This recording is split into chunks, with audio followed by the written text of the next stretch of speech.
Hallelujah, जय मसीह की, praise the Lord. आज के इस नए दिन के लिए हम धन्यवाद देते हैं। प्रभु यीशु मसीह में हम नए हैं। हम पाप के राज्य से छूटकर परमेश्वर के राज्य में आ गए हैं। हम जो पाप के जीवन में चलते थे और पाप से प्यार करते थे, लेकिन आज प्रभु यीशु मसीह ने अपना लहू बहाकर हमें पाप से छुड़ाया है। तो अब हम धार्मिकता के रास्ते पर हम चलते हैं और परमेश्वर ने हमें बुलाया कि हम उनके पवित्रताई में हम भी भागीदार हो, और वो अपने पवित्र आत्मा के द्वारा हमें हर दिन नया कर रहे हैं। हम परमेश्वर को उनकी बहुत सारी भलाइयों के लिए, अच्छाइयों के लिए धन्यवाद दें। पूरा दिन हमें परमेश्वर को धन्यवाद देना है, उनकी भलाइयों को याद करना है। तो आइए हम आज के बाइबल रीडिंग में जाएंगे, जो कि रोमियो की पत्री से उसका 7वां अध्याय है, और 1 से लेकर हम 4 आयत को पढ़ेंगे। परमेश्वर का आत्मा हमें सिखाए, हम मिलकर सीखते हैं और प्रभु की धार्मिकता में बढ़ते हैं। प्रभु यीशु के नाम में आमीन। पहली आयत से शुरू करते हैं। लिखा है, हे भाइयों, क्या तुम नहीं जानते, मैं व्यवस्था के जानने वालों से कहता हूं कि जब तक मनुष्य जीवित रहता है तब तक उस पर व्यवस्था की प्रभुता रहती है, क्योंकि विवाहिता स्त्री व्यवस्था के अनुसार अपने पति के जीते जी उससे बंधी है। परंतु यदि पति मर जाए तो वे पति की व्यवस्था से छूट गई। सो यदि पति के जीते जी वे किसी दूसरे पुरुष की हो जाए तो व्यभिचारिणी कहलाएगी। परंतु यदि पति मर जाए तो वे उस व्यवस्था से छूट गई, यहाँ तक कि यदि किसी दूसरे पुरुष की हो जाए तो भी व्यभिचारिणी ना ठहरेगी। तो हम पहले 3 आयतों में हम देखते हैं कि अपोस्टल पॉल जो है वो एक मेटाफोर के द्वारा वो बात कर रहे हैं और कह रहे हैं कि जिस तरह से एक पति पत्नी एक जो शादी की व्यवस्था से बंधे होते हैं, और अगर उस शादी में अगर पत्नी जो है अपने पति के जीते जी वो किसी और के साथ रिश्ता रखती है तो वो अडल्ट्रस या व्यभिचारिणी कहलाती है। लेकिन अगर उसके पति की मृत्यु हो जाती है और उसके बाद अगर वो दूसरी शादी कर लेती किसी और के साथ, तो वो व्यभिचारिणी नहीं कहलाती, और वो आजाद होती है कि वे उस व्यवस्था से छूट गई है जिसमें पहले बंधी हुई थी, और अब वो दूसरी की हो जाए। तो आगे वो कहते हैं, सो हे मेरे भाइयों, तुम भी मसीह की देह के द्वारा व्यवस्था के लिए मरे हुए बन गए, कि उस दूसरे के हो जाओ जो मरे हुओं में से जी उठा, ताकि हम परमेश्वर के लिए फल लाएं। यहाँ पर अपोस्टल पॉल कह रहे हैं कि किस तरह से अब तुम भी पाप की व्यवस्था से और मृत्यु की व्यवस्था से तुम छूट गए हो, क्योंकि प्रभु यीशु मसीह ने क्रूस में तुम्हारे लिए अपनी जान देकर तुम्हें पाप की व्यवस्था से छुड़ा लिया है, और तुम अब जो हो तुम पाप के लिए मर गए हो, इसलिए अब तुम उसके अधीन नहीं हो। पाप जो तुम्हें अपनी गुलामी में रखता था, तुम एक तरह से कैप्टिविटी में थे, और अब तुम्हें जो व्यवस्था है, जो आत्मा, जिंदगी की आत्मा की जो व्यवस्था है, उसने तुम्हें पाप और मृत्यु की व्यवस्था से तुम्हें छुड़ा लिया है, ताकि तुम पाप के लिए मर जाओ। और अब तुम्हारा जो मालिक है, अब जो तुम्हारा स्वामी है, वो बदल गया है। अब इस उसने जिसने तुम्हारे लिए अपनी जान दी है, जो मरकर जी उठा है, जिंदा खुदा है, उसने तुम्हें अपने लिए खरीद लिया है। अब तुम उसको बिलोंग करते हो। अब तुम्हारी जो सारी वफादारी है, अब तुम्हारी प्रभु यीशु मसीह के लिए है। इसलिए तुम्हारा जो लॉर्ड है, तुम्हारा स्वामी, अब वो बदल गया है। तुम्हारा एक नया स्वामी है, और वो प्रभु यीशु मसीह है।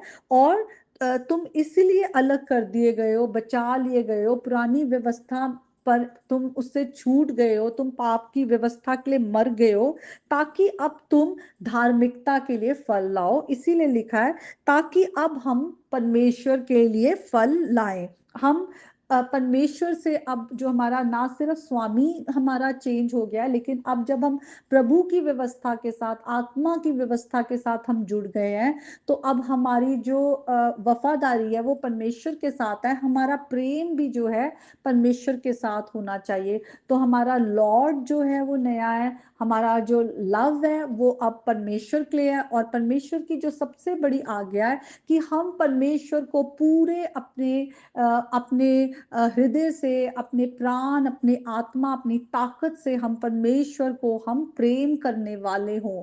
अगर अब हम परमेश्वर के साथ जुड़ गए हैं, अब हमारी जो एक तरह से लॉयल्टी है, हमारी वफादारी अब परमेश्वर के साथ हो गई है, तो अगर अब हम परमेश्वर को, जिनके साथ हम जुड़ गए हैं, अगर हम अब धोखा देकर वापस पाप की गुलामी में जाते हैं, तो हम परमेश्वर के साथ क्या करते हैं? धोखा करते हैं। हम एक तरह से व्यभिचार करते हैं। अब हमारे को परमेश्वर ही हमारा स्वामी है। इसीलिए पौलुस लिखते हैं कि अब जो तुम स्वतंत्रता के लिए बुलाए गए हो, अब मुड़कर तुम पाप के दास्तव में ना तुम जूतो, क्योंकि पाप हमें गुलामी में ले आता है। हम एक तरह से कैप्टिविटी में आ जाते हैं, लेकिन अब हम पाप से अलग होके परमेश्वर के लिए फल लेकर आते हैं। और इन्हीं फल के बारे में गलातियों की पुस्तक में भी जो अपोस्टल पॉल है वो लिखते हैं कि ये आत्मा के फल क्या है? प्रेम, धीरज, शांति, भलाई, आनंद, करुणा, संयम और विश्वास, ये सब जो है अब हम इनमें आत्मा के फलों में हम बढ़ने वाले हों। और हम हमारा फल क्या है? हम अब रोशनी का फल जो है वो हमारे से पैदा होता है, ताकि हम भलाई करें, जो परमेश्वर की नजरों में सही है वो करें, और हम सत्य पर हम चलने वाले हों।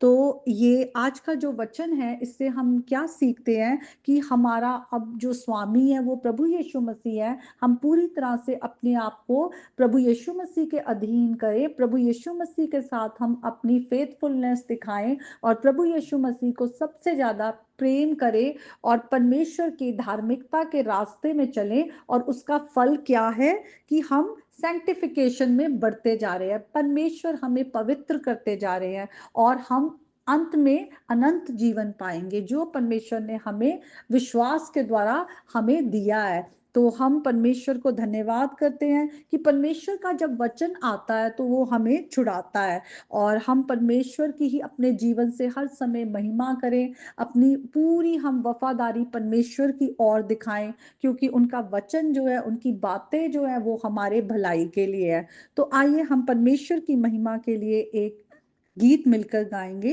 करते हैं तेरी हम स्तुति। करते हैं तेरी हम स्तुति,